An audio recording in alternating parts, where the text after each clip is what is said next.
Zone Research Association of India and Central Arizona Research Institute, Jodhpur, welcomes all the distinguished guests as well as all the audience down there to the National Symposium on Sustaining Agricultural Productivity in Arid Ecosystems, the Challenges and Opportunities.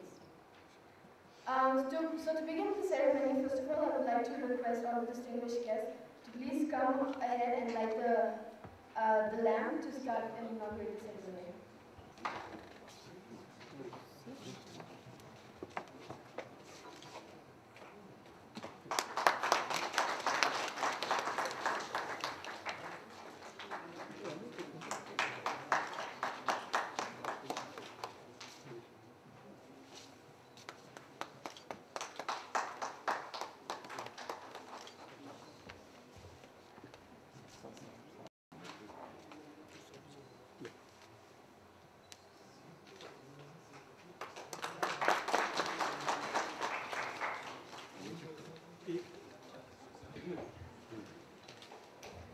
Briefly.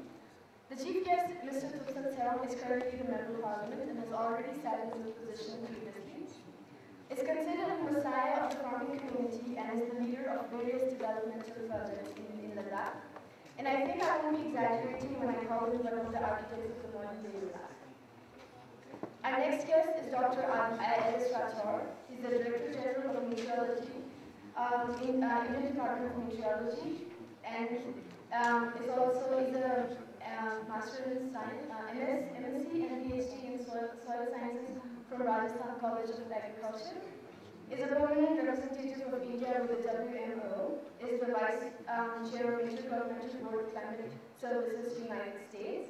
Is the former Vice President Commission of Agriculture and Meteorology, WMO, and is also the former President of Indian Meteorological Society, as well as Association of Agro-Meteorologists. Our next guest, Dr. Gyanendra Muni, is the Deputy General Manager, Department of Economic Analysis and Research, NABARD, the head office in Mumbai. Is a PhD, holds a PhD in Agriculture and Eco-Finance from GB Pant Agricultural University. Is presently engaged in policy research in the field of agriculture and allied areas in microfinance. Has published numerous papers, international as well as national, on topics related to agriculture and microfinance, and is the managing editor of the Microfinance Review, journal published by the Bankers Institute of Rural Development, Lucknow. So after the introductions, I would like to invite Dr. R.K. Bhatt, Director Qazi, to welcome the guests with a welcome address.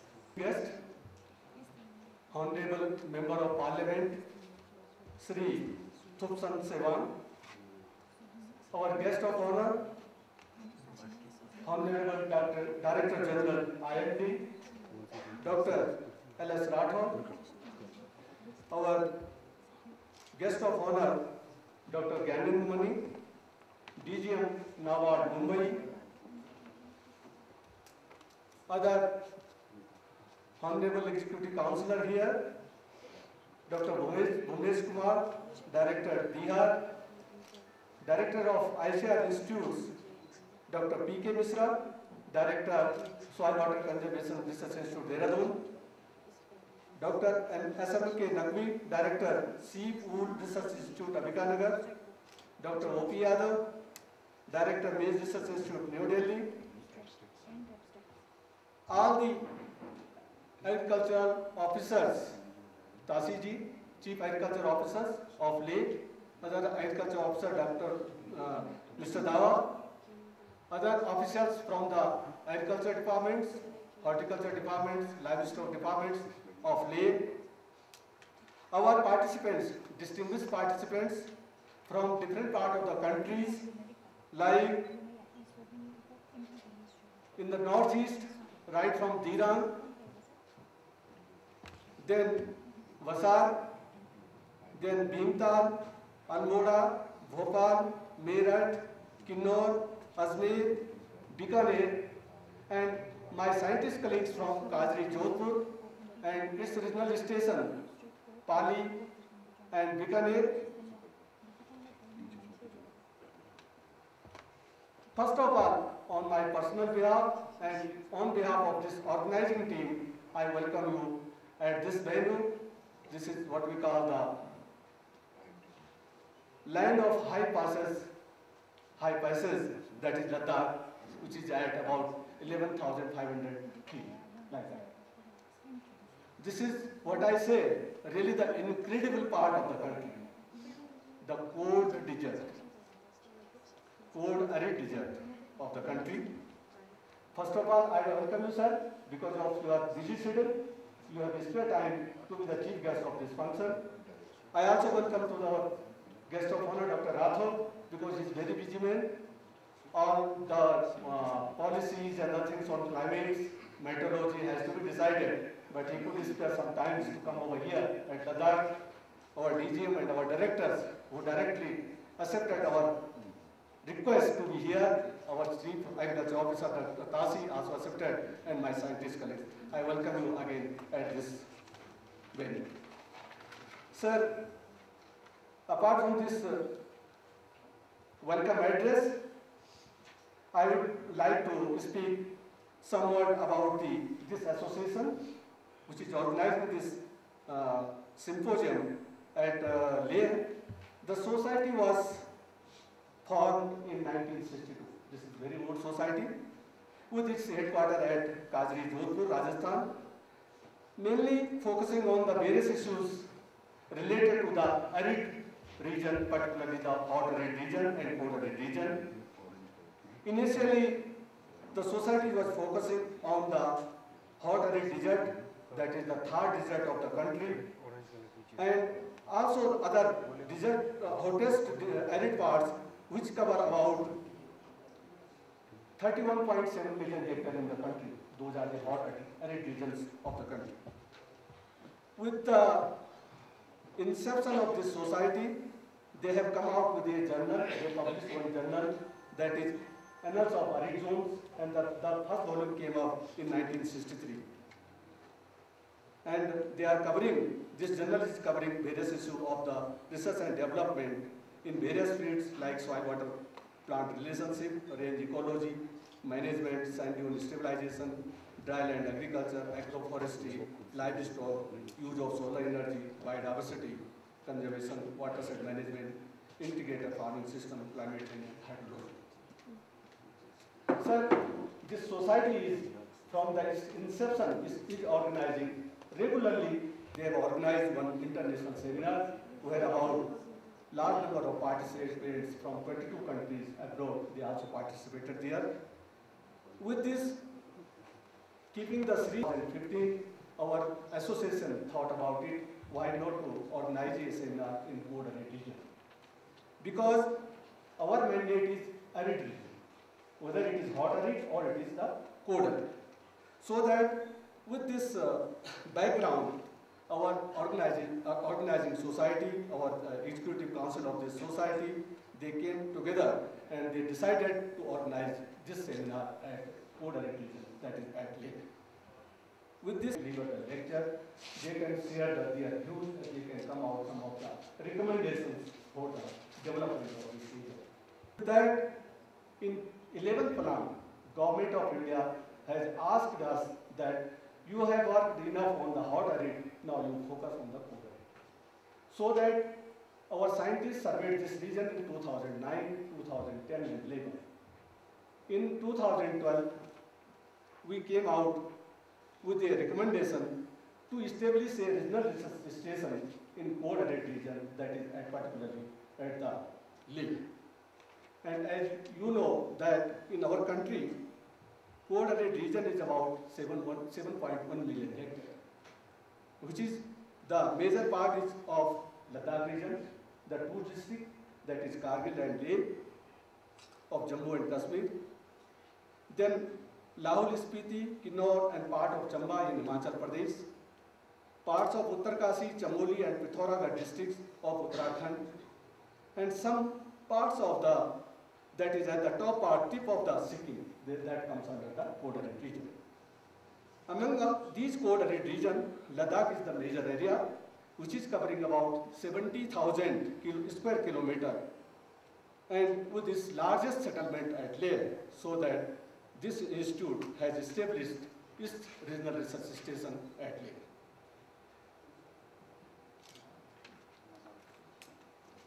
This station was established on 18th August 2012, and today is 19th August. Just after 3 years, we are organizing a conference, a symposium here. And the farm allocated us at Istakna about 18 hectares, and with thanks to the Agriculture Department of Leh, they gave this land to us for our experiment and for our demonstration.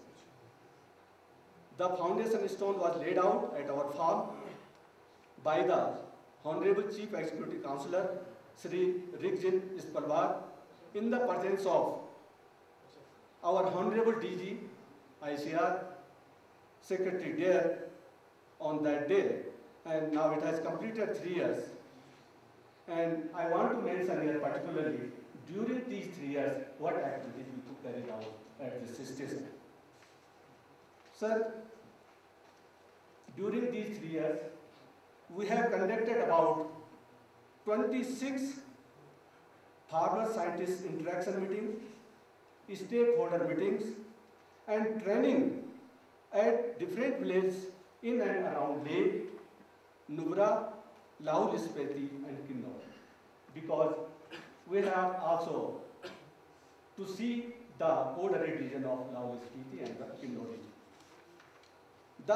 This institute also initiated one code-arid network program in association with Palampur University, GB Pant Institute of Almora, High Mountain Arid Agriculture Institute at Leh, and Dr. Y.S. Parmar Institute, University of Horticulture and Forestry, Solan.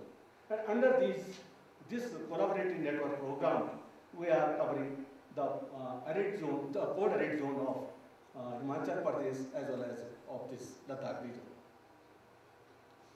We are having very close association and liaising with the Dihar. We are thankful to them because whenever there is any problem, we are discussing with the Dihar persons, their scientists all the time, and also to the scientists of the Sukas, which they are having the institute at Stakna, and all the department, particularly the agriculture department, which is at Leh, and other NGO also. Sir, here also, I also want to bring in your kind notice that our station at Leh, in association with Agriculture Department of Leh, we have distributed 100 quintals of potato in collaboration with Central Potato Research Institute, Simla. I am also thankful to the director of Simla. 100 quintals of oat in collaboration with the IJFR Jhansi, and about 5,000 saplings of apricot, walnut, and apple in association of the Institute of Temperate Horticulture Research Institute, Srinagar, and some vegetable seed in collaboration with the Palampur University. So this is our very big achievement, and particularly these were distributed after discussing with the farmers at ground level. Particularly in case of potato, this potato are distributed about to the 300 farmers. They were interested. This Kufri or this two varieties, three varieties, Jyoti and Chandra, they were interested in these varieties. Again, I want to mention here, under Climate Fund, particularly under National Mission of Sustainable Himalayan Ecosystem, which is a big program under the coordination of the Dehradun Research Institute, that is Soil Water Conservation Institute. Dr. P.K. Misra here, he is coordinating this program here. And Ladakh region in the Himalayan, Ladakh region responsibility was given to us because our station is here. And I am also thankful to the coordinator of this center, Dr. Tiwari, Dr. Raghuvanshi, and the then director, Kazri. They have come out with the framework how to proceed with this program, particularly in the cold-arid regions. Sir, this is the beginning. In 3 years, although enough work we have carried out. And apart from that, issues that what should be our focus? Basically, the agriculture scientists, they focus more on the productivity aspect or productivity. Then government, when you come to the scope of the government and other agencies, they shift from the farm productivity to farm income, where the market forces play a very important role.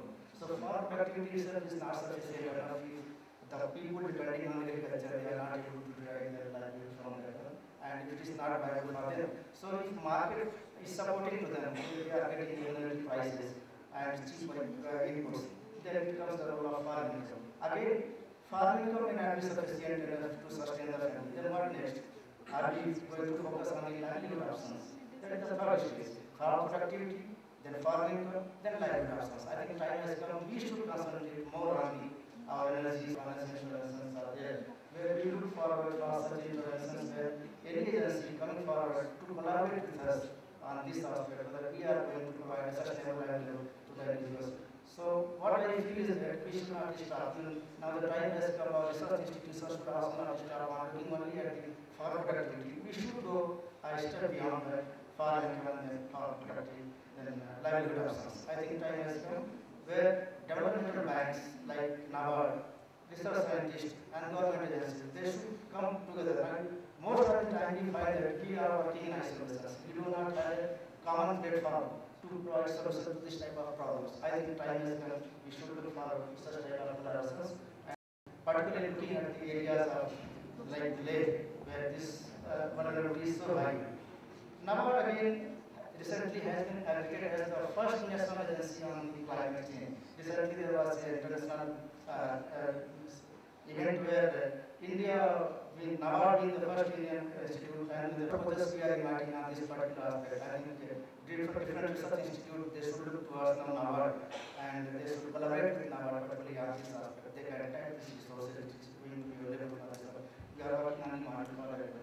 I think this is very important for us, and we should look forward. Then again, we have binders, research institutions. The fallacy of the system. The one who is not responsible is being punished. We have witnessed rising trends in Leh, particularly 2010 episode. Extremely heavy precipitation events, melting glaciers, and leading to cascading impact on not only the ecosystem in general, but specifically to agricultural production system. And that is really having a very serious impact on the livelihood of the people of the region. And therefore the task before this group is very important. Very major research effort has to be really launched, and I'm really happy to know the effort being put in by Kazri and other institutions to cater to the specific requirements. Coming specific to the title, the sustaining agricultural production in the arid ecosystem, the challenges and opportunities. If I really try to decipher the challenges and opportunities, the challenges are multifaceted. All the aspects, right from climate to soil to water, everything is really under serious threats. And most of these threats have emanated out of our own deeds. Some of the deeds are linked to the global development, our energy requirement, but also as agricultural scientists, we ourselves are partly responsible for that. I think some of the technological decisions which have been taken in the past, particularly the use of agrochemicals, both fertilizers, pesticides, herbicides, in my opinion, are boomerang. So there is a time, this is the time now we need to take a call, not only on the judicious use of these agrochemicals, but also the choice of agrochemicals. And to what extent we should be using these agrochemicals is as low as 8–10%. Then either we not use it or use it in a form that we enhance the fertilizer use efficiency. Farmer apply fertilizer with the hope that it is beneficially impacting its crop. But he is being cheated.